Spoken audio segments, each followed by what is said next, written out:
The air in the office was glacial, not from the thermostat, but from the sudden, impossible stillness that had fallen over everything. My fingers hovered over the keyboard, tracing letters that made no sense, numbers that felt alien. Outside, the city hummed, oblivious. But here, in this space I had built with my own hands, the silence was the loudest sound I had ever heard. It pressed in, heavy and absolute, a physical weight on my chest. The screen glared back at me, innocent and clinical, displaying a simple transaction log. But the name next to the withdrawal, the payee, it wasn't mine. It wasn't anyone who should have access. And the timestamp, recent. Hours ago. A small thing, maybe, an error, a glitch in the system. Except my gut was a tight, cold knot, telling me this wasn't an error. It was a violation. It was a footprint left where no one else was supposed to be. My breath hitched, sharp and painful, catching in my throat. The blood drained from my face, leaving a hollow echo behind my eyes. The room seemed to tilt. This single line on a digital ledger wasn't just a withdrawal. It was the sound of a foundation cracking, the first splintering noise of something vital breaking apart. It felt like a stranger's hand reaching into my chest and seizing my heart. Let me know where you're watching from and what time it is. And if you haven't already, please subscribe. It helps me more than you know. Before that moment, before the cold shock of the screen, my life felt solid, grounded, built. I had poured everything into this business. Years of sweat, sleepless nights fueled by cheap coffee and sheer willpower, the constant hum of anxiety and excitement that comes with creating something from nothing. It started small, just an idea scratched on a napkin in a noisy cafe, a vision of a service that didn't exist quite like this. I built the website myself, learned code through trial and error, pitched to potential clients with shaky hands but unwavering conviction. There were lean months, terrifying months, times I wondered if I was completely insane. But slowly, painstakingly, it grew. Each new client was a victory, each positive review a surge of adrenaline. It wasn't just a way to make a living, it was a part of me, an extension of my identity. It was proof that I could take a dream and make it real. It wasn't a corporate monolith, it was agile, responsive, built on trust and personal connections. I knew my clients, they knew me. It had my name on the door, figuratively speaking. My name, my reputation, my future, all tied up in the complex web of accounts, clients, and digital infrastructure that kept it running. My husband, Mark, was there. He was part of the background hum of my life. We'd been together for over a decade. He had a stable job, respectable. He saw my business grow, celebrated the milestones in a quiet way. He wasn't involved in the day-to-day, not technically. He had his world, I had mine. We shared a house, a life that felt comfortable, predictable, safe. We had our routines, our inside jokes, the quiet companionship that settles in after years together. There wasn't explosive passion anymore, perhaps, but there was a deep-seated familiarity, a sense of being partners navigating the same stretch of road. He knew how much the business meant to me. He saw the hours I put in, the passion that still ignited in my eyes when I talked about a new project or a successful campaign. He was proud, he said. Supportive. I believed him. Why wouldn't I? He was my husband, my anchor, the person I came home to, the one I shared the quiet evenings with, the one who knew me better than anyone else. Or so I thought. I had built my entire adult life on twin pillars, my business and my marriage. They felt interconnected, mutually reinforcing. Success in one felt like success in the other. A stable home life gave me the strength to tackle the challenges of running a business. A thriving business provided security for our shared future. It felt complete, a carefully constructed world balanced on trust and shared ambition. I had access to his accounts, theoretically, though I rarely looked. He had access to mine for household bills or emergencies, a shared understanding built on the assumption of absolute loyalty and transparency. My business accounts, however, were different. They were the engine room, the sensitive core. Access was restricted, highly restricted, not just for security but for control. For my sanity. This was my domain. The first tremor was subtle, almost imperceptible, like a faint vibration deep underground, before the quake hits. I noticed discrepancies in the balance. Small things at first. A few $100s here, maybe 1,000 there. Nothing alarming enough to trigger an immediate investigation, but enough to register as an anomaly. I chalked it up to accounting errors, delayed payments, the usual ebb and flow of cash flow that sometimes felt unpredictable. But the feeling persisted, a low thrum of unease beneath the surface of my busy days. Then came the strange emails. Client inquiries about services we didn't offer, or references to conversations I'd never had. I dismissed them as spam or confused leads. The volume was low. Annoying but not a red flag, not yet. Mark was acting. Different. Distant. Preoccupied.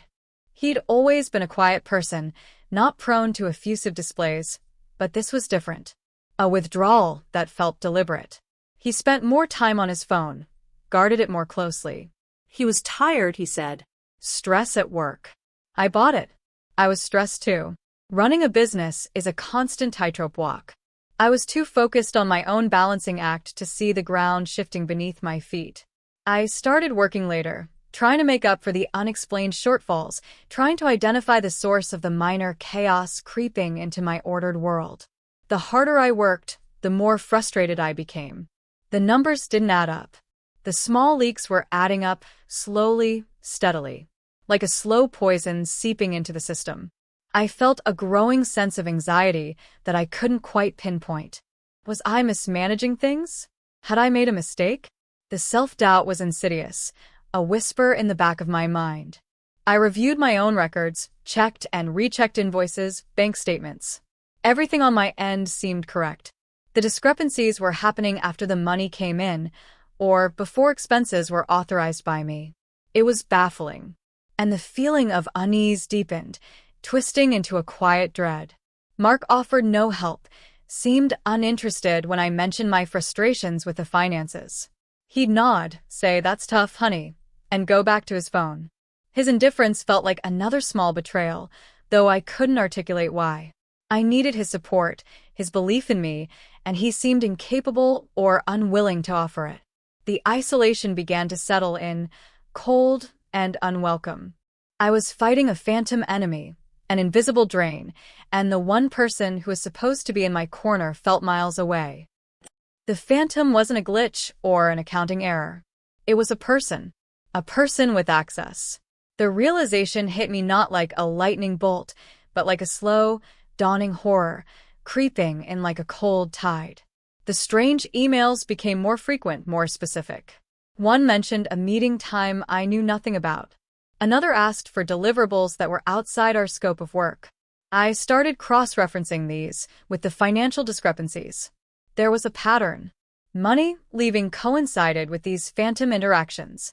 Someone was impersonating me or acting on behalf of my business without my knowledge. But who? And how? The thought was terrifying. Had I been hacked? Was it an inside job? But the only people with significant access were myself and Mark. No, not Mark. He wasn't involved. He wouldn't. The denial was fierce, a wall I desperately needed to keep standing. But the wall was crumbling. I started checking things I shouldn't have needed to check. Our shared computer, his browsing history. Small, furtive searches driven by a rising panic I couldn't contain. And then I found it. Not a smoking gun, not yet. Just a trail. A login attempt to one of my lesser-used business accounts from an IP address that wasn't ours, but that I recognized, vaguely. An address linked to a location Mark had been. And then a message. A conversation fragment in a chat log I stumbled upon, tucked away in a forgotten folder. Nothing explicit. Just talk about the accounts, the passwords, and coordinating access. The username on the other end was a male. It was a woman's name. A name I didn't recognize. My blood ran cold. This wasn't a hacker. This wasn't random. This was calculated. This was personal. And Mark was involved. The realization was a physical blow. My stomach churned. A bitter taste filled my mouth. The ground wasn't just shifting, It was opening up beneath me. My husband. Giving someone access to my business, to my livelihood, to my future. It was unthinkable. It was a level of betrayal so profound, so casual, that it felt like a violation of reality itself. The woman's name, I typed it into a search engine. A social media profile appeared. Blonde hair, bright smile. Standard photos. Then I saw one, a group shot. Mark was in it. Standing close to her. Closer than friends. A chilling certainty settled in my bones. The mistress. The passwords. The business. It clicked into place with a sickening finality. He wasn't just cheating. He was using his access, built on years of trust, to facilitate the pilfering of my company's resources, potentially diverting funds or opportunities to her, or maybe just causing chaos to push me out, to dismantle what I had built.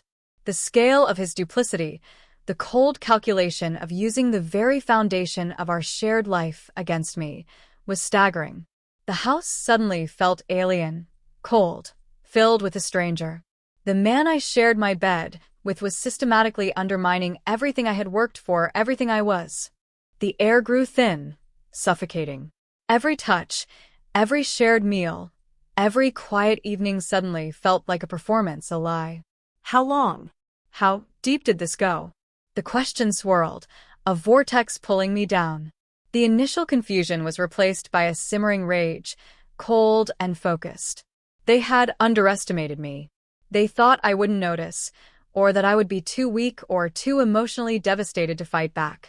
They thought they could just walk in and take pieces of my life, my business, my future. They were wrong.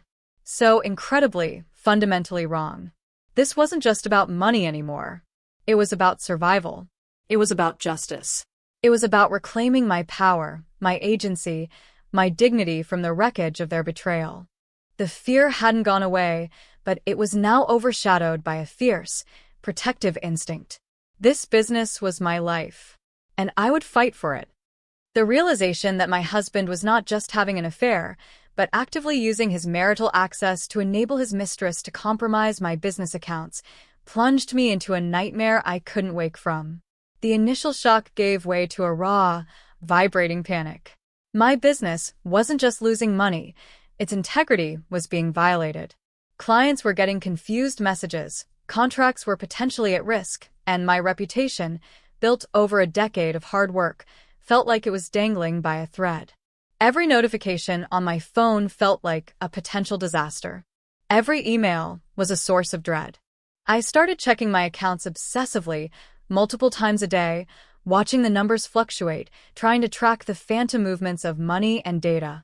The feeling of being invaded was constant, sickening. I couldn't confront Mark, not yet. I knew instinctively that he would lie, gaslight, deny everything. He had already proven his capacity for elaborate deceit. A confrontation would just tip them off, giving them time to cover their tracks, to disappear the evidence. I had to be smart. I had to understand the full extent of the damage first. I spent hours hunched over my laptop, a pit in my stomach, sifting through digital footprints. Every suspicious login, every unusual transaction, every strange communication, I documented it meticulously. The mistress's name became a recurring nightmare. I saw her digital presence interacting with my business's online accounts, subtle movements, like a ghost in the machine. It was audacious. It was infuriating. They were acting with impunity, emboldened by the belief that they were untouchable, operating under the cover of my husband's assumed authority and my presumed ignorance. The legal implications began to dawn on me. This wasn't just marital misconduct. This was theft. This was potentially fraud.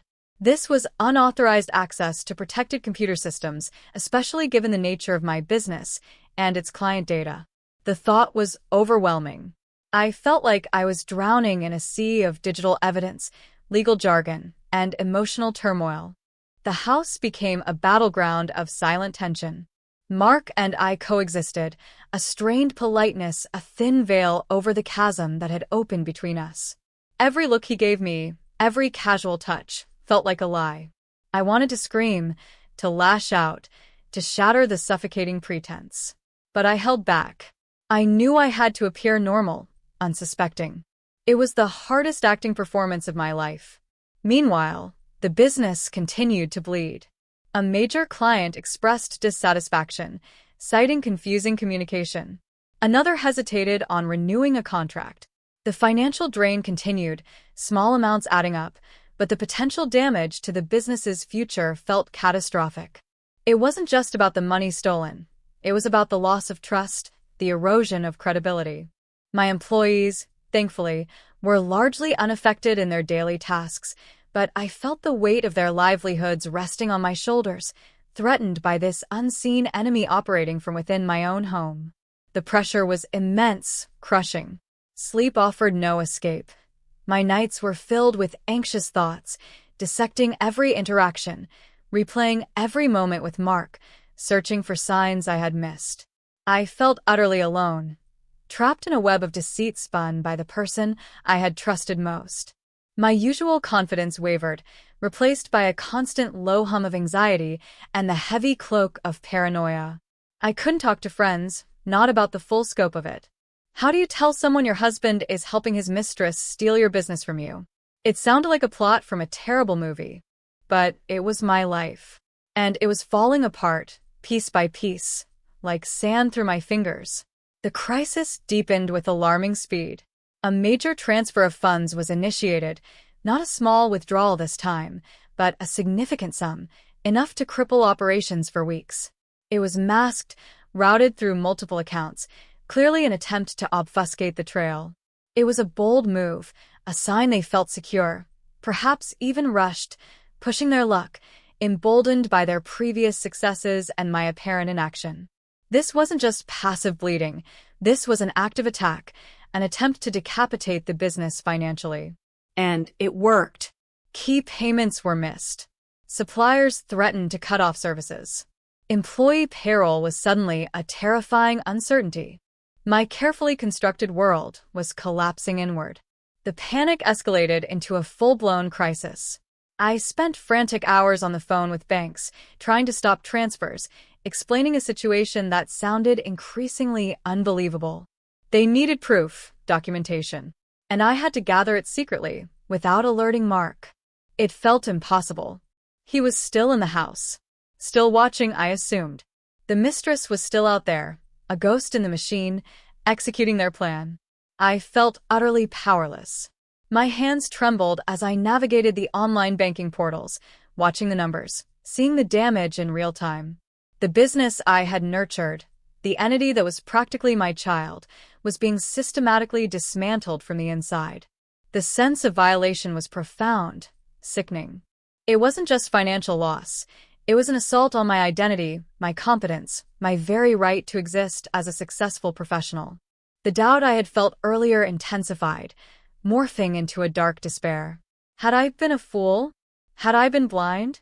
How could I have shared my life with someone capable of such calculated cruelty? The emotional toll was immense. I felt drained, hollowed out. The future stretched before me, bleak and uncertain. Could I even save the business? Even if I stopped the bleeding now, the damage felt irreparable. The trust was gone, not just in Mark, but in my own judgment, my ability to see people for who they truly were. The sense of isolation was absolute. I was alone in this fight, facing an enemy who knew my weaknesses, my systems, my life, because he had been intimately a part of it. The lowest point felt like standing in the ruins of everything I had built, cold and alone, with no clear path forward. It felt like they had won. They had successfully destroyed what I cherished most. But standing in those ruins, breathing in the dust of my collapsing world, something shifted. The despair, heavy and suffocating, was suddenly pierced by a sharp, cold clarity. They thought they had won. They thought they had left me broken, helpless, defeated. They saw my pain, my panic, my struggling business, and they believed they had succeeded in their calculated destruction. What they failed to understand was that while they were busy tearing things down, they were leaving a trail. A digital trail. And they were doing it using access gained through marital privilege, targeting a business involved in interstate commerce, handling sensitive client data. This wasn't just a messy divorce waiting to happen. This was a specific type of crime. And I had evidence. Scattered, fragmented, yes, but growing. The initial panic and despair began to recede, replaced by a cold, focused rage that felt like pure energy. I was tired of feeling like a victim, tired of watching them systematically dismantle my life, while I stood by, paralyzed by shock and fear. In that moment, amidst the wreckage, I made a choice. I would not let them win. I would not let them take what was mine. I would not be another statistic of a woman ruined by a cheating husband and his mistress. I would fight back. Not with emotion, not with confrontation that they expected. I would fight with calculation, with strategy, with the full force of a law. I realized that their overconfidence was their biggest weakness. They thought they were operating in the shadows, but every login, every transfer, every message left a digital fingerprint. And I had the first pieces of the puzzle. My focus narrowed. The swirling chaos of my emotions settled into a hard, determined core. I needed help. Not a therapist, not a friend to cry to. I needed someone who understood the intricacies of digital forensics, business law, and criminal statutes. I needed a bulldog, a pit bull, someone who saw betrayal not as a tragedy, but as a case to be built and won. I started researching lawyers. Not just divorce attorneys, but those specializing in financial fraud, cybercrime, business litigation. I was still operating in secret. Mark was still in the house, oblivious to the shift in my internal landscape. He saw a woman in distress, overwhelmed by her failing business. He had no idea that the wheels were already turning, that his actions had just initiated a chain of events he could never have predicted. The turning point wasn't a dramatic external event. It was an internal hardening. It was the moment I stopped seeing myself as someone things were happening to and started seeing myself as the architect of the counterattack. The fear was still there, a low hum, but it was now channeled into relentless focus. Every scrap of evidence I had gathered, every anomaly I had noted, suddenly felt like ammunition. I wasn't just defending my business anymore. I was going on the offensive. And I would use the very tools they had used against me, digital trails, system logs, financial records, to build a case that would hit them where they lived. They had played a dangerous game on my turf, using my resources. They were about to find out that my turf had tripwires they never saw coming. The coldness I felt wasn't despair. It was the calm before the storm, the quiet focus of a predator who had been hunted, but was now turning the tables. My marriage was over. My trust was irrevocably broken, but my spirit wasn't. It was forged in the fire of their betrayal, harder and more resilient than before. The fight had just begun. Finding the right legal help was another battle. I couldn't walk into a lawyer's office and say, "My husband is helping his mistress steal my business using my passwords, and I need you to make him scream." I had to be clinical, factual, armed with the evidence I had painstakingly gathered in secret. I contacted several firms, explaining the financial discrepancies, the unauthorized access, the potential impact on my business. I didn't lead with the infidelity, I led with the crime. Many were sympathetic but hesitant. Business law was complex. Cybercrime was newer territory. And the fact that the perpetrator was my husband added layers of complication they seemed reluctant to untangle. But then I found her. Attorney Eleanor Vance. Her website mentioned experience with complex financial fraud and digital evidence. Her office was minimalist, all sharp angles and cold glass, but her eyes, behind shrewd spectacles, held a quiet intensity that immediately put me at ease. I laid it all out for her, the timelines, the transactions, the strange emails, the chat fragments, the IP addresses. I showed her the documentation of the declining business metrics directly correlated with the suspected activity. When I finally told her about Mark and the mistress, her expression didn't change, but her gaze sharpened. "So," she said, her voice low and steady, "he gave her access To your business accounts. accounts that handle interstate commerce, sensitive client information. And they've been actively diverting funds and resources." I nodded, the words hanging in the air, heavy with implications I was only beginning to grasp. "This isn't just a civil matter, a divorce case with some financial shenanigans," she continued, leaning forward. This is potentially wire fraud. Unauthorized access to a protected computer. Conspiracy. Depending on the scale and impact, these are federal crimes, federal crimes. The words resonated, echoing in the sterile office. My husband, the man I had married, was potentially facing federal charges. The scale of their actions, which had felt like a personal betrayal and a business crisis, was now expanding, entering a realm of serious criminal implications they likely hadn't considered. Eleanor Vance didn't just see a wronged wife. She saw a victim of serious financial and cybercrime. And she saw a case. A winnable case. She explained the process, the need for irrefutable evidence, the slow, painstaking work of building a legal fortress. She needed access to everything, the account logs, the server data, the communication records. It meant allowing her team into the digital heart of my business, something I was fiercely protective of, but I knew I had no choice. This was the path forward. We worked in secret. Her team mirrored my accounts, preserved the data, traced the digital trails. I continued to live in the house with Mark, maintaining the facade, the tension a constant, physical ache in my chest. He seemed to relax slightly, perhaps interpreting my quietness as defeat. He didn't know that while he was celebrating his perceived victory, his future was being meticulously dissected and catalogued by a team of legal sharks. The contrast was surreal. Sharing a meal with him, discussing his day, while knowing that in a different office across town, people were gathering the evidence that would dismantle his life. The cold satisfaction was a strange, unsettling emotion, mingling with the lingering pain of betrayal. The deepening crisis in the business provided cover. My frantic calls to banks, my visible stress, it all seemed to confirm his narrative that I was failing, that my business was collapsing under my own incompetence. Let her panic, let her scramble. He must have thought. Let her think she's losing it all. He didn't know that every missed payment, every lost client contact orchestrated by them, was another piece of evidence for Eleanor Vance. It was a twisted kind of strategy.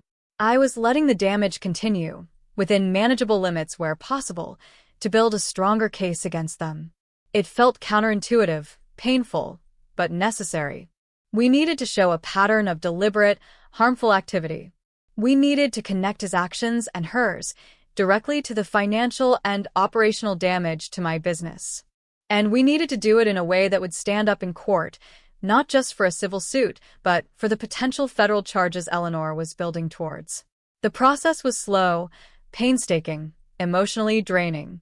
There were days I wanted to give up, to just walk away from the business, from the marriage, from the whole poison mess. But the cold resolve would return. They had taken enough. They would not take my fight. Eleanor and her team were relentless. They found more login records, more communication fragments, more instances of diverted funds routed through shell accounts. They were building an ironclad case, piece by painful piece. The waiting was agony, but the knowledge that action was being taken, that the scales were slowly tilting, was the only thing that kept me going. The moment was approaching. The moment I would shed the facade of victim and reveal the trap I had set. And I knew, with chilling certainty, that Mark and his mistress had no idea what was coming. They were still playing chess. I had brought a guided missile. The morning the lawyers moved felt surreal. There was no dramatic confrontation at home, no screaming match in the kitchen. I had moved out days before, quietly, taking only essentials. Mark was likely still sleeping in the house we had shared, in the bed we had slept in, completely unaware that his world was about to implode. I was in Eleanor Vance's office, the same stark room where we had planned. The air felt charged with anticipation.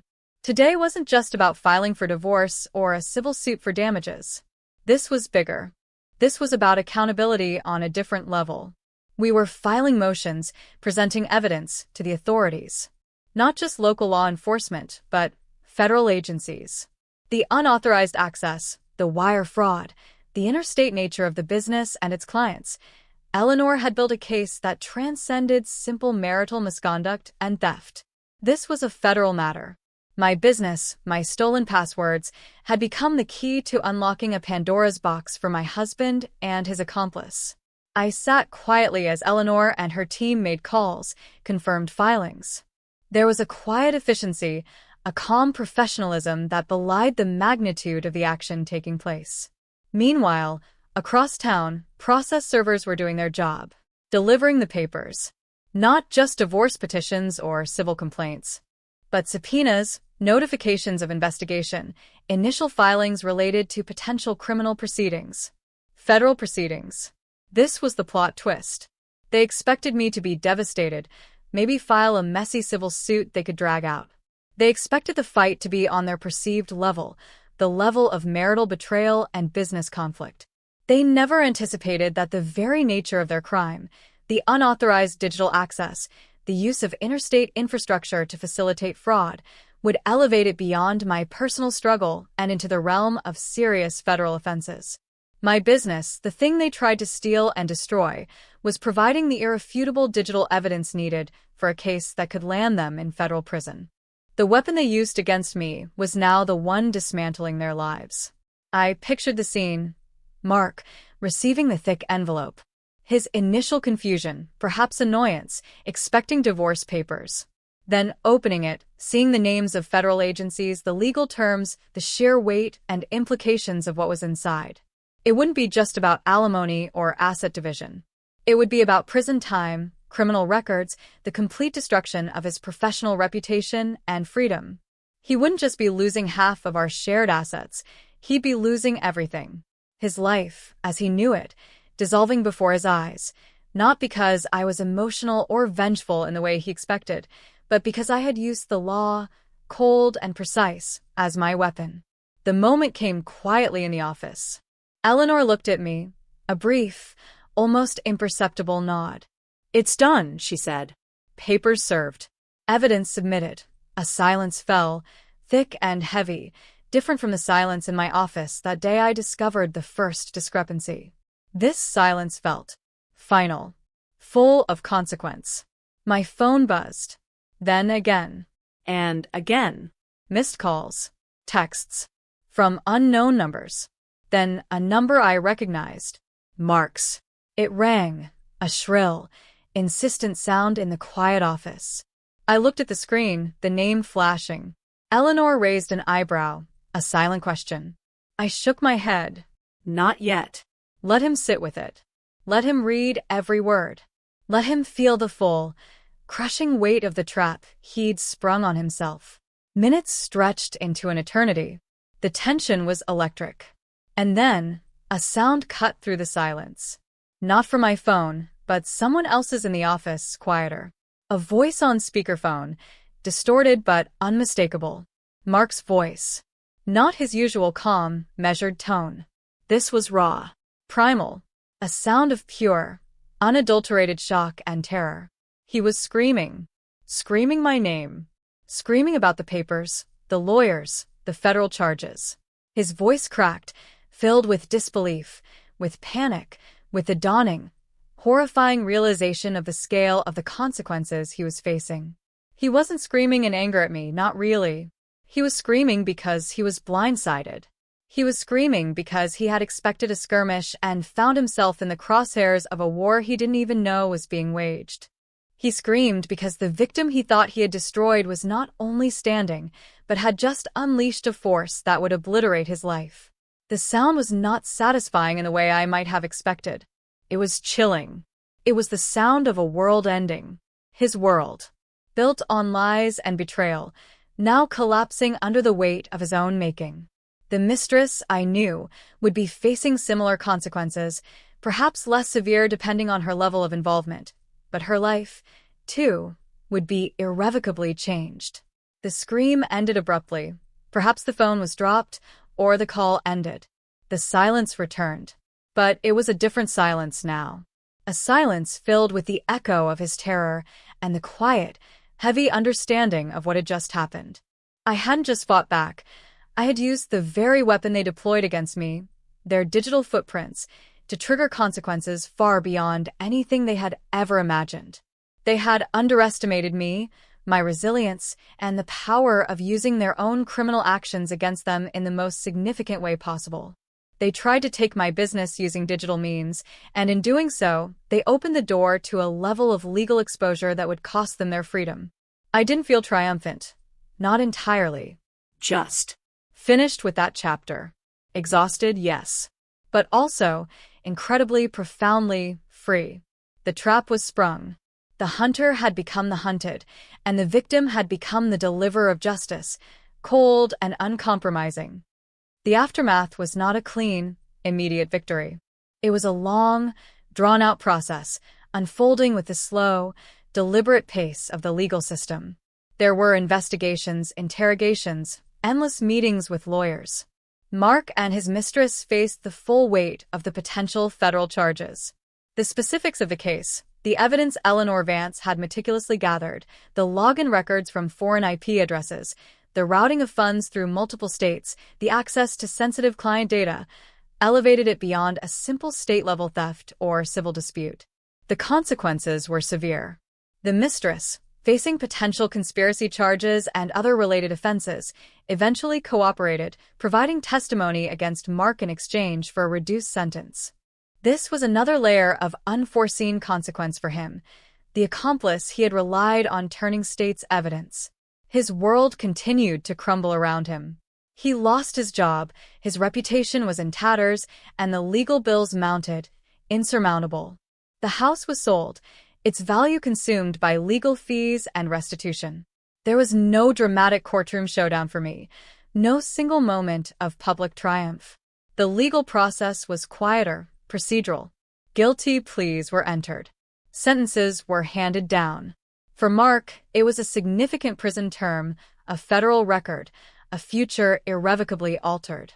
For his mistress, a shorter sentence, community service, the shame of public exposure. My victory was not in their suffering, though there was a cold satisfaction in seeing consequences delivered. My victory was in reclaiming my life, piece by painful piece. The business survived, scarred but resilient. The damage was extensive, the financial losses significant. Rebuilding client trust was an uphill battle, requiring transparency, hard work, and a renewed focus on security. There were months of scrambling, of near-constant anxiety, trying to stabilize what had been so violently disrupted. But we did it. My employees, loyal and dedicated, rallied around me. My remaining clients, once they understood the truth of what had happened, were incredibly supportive. The crisis, devastating as it was, had forged a stronger bond, a deeper sense of purpose. I learned hard lessons about trust, about vulnerability, about the insidious nature of betrayal. I learned that the people closest to you can sometimes be the most dangerous. But I also learned about my own strength, my own resilience. I discovered a steely resolve I never knew I possessed. The woman who froze in panic staring at a computer screen was gone. In her place was someone harder, wiser, more determined. The emotional scars remain. The memory of the betrayal, the scale of the calculated cruelty, is something I carry with me. The house we shared is just a memory now, a place where a life ended and another began, rising from the ashes. My relationship with Mark is severed, absolute. There is no contact, no lingering emotion beyond a cold, distant acknowledgement of what was lost and what was gained. The business is thriving again, perhaps more focused, more secure than ever before. The systems are tighter, the passwords guarded with an almost paranoid vigilance. The experience taught me the fragility of digital security, but also its power when used correctly. The evidence they left behind, the digital footprints they carelessly scattered, became the very foundation of my defense and their downfall. They tried to steal my future. Instead, they forfeited their own. The cost was immense. The loss of a marriage, the trauma, the financial strain, the sheer exhaustion of the fight. But the alternative, letting them win, letting them take what I had built and escape accountability, was unthinkable. The silence in my office now is a productive one, filled with the quiet hum of servers, the clicking of keyboards, the energy of creation, not destruction. The coldness I feel sometimes is not despair, but a quiet vigilance, a reminder of what happens when trust is violated and the power of using the truth, backed by irrefutable evidence, to reclaim what is yours. I look at the numbers on the screen now, not with dread, but with a sense of ownership, of control. This is mine. I built this. And no one will ever take it from me again. If this story hit close to home, I'd love to hear your version. Drop a comment with where you're listening from and what time it is. And subscribing helps bring more of these stories to life. Thanks for being here.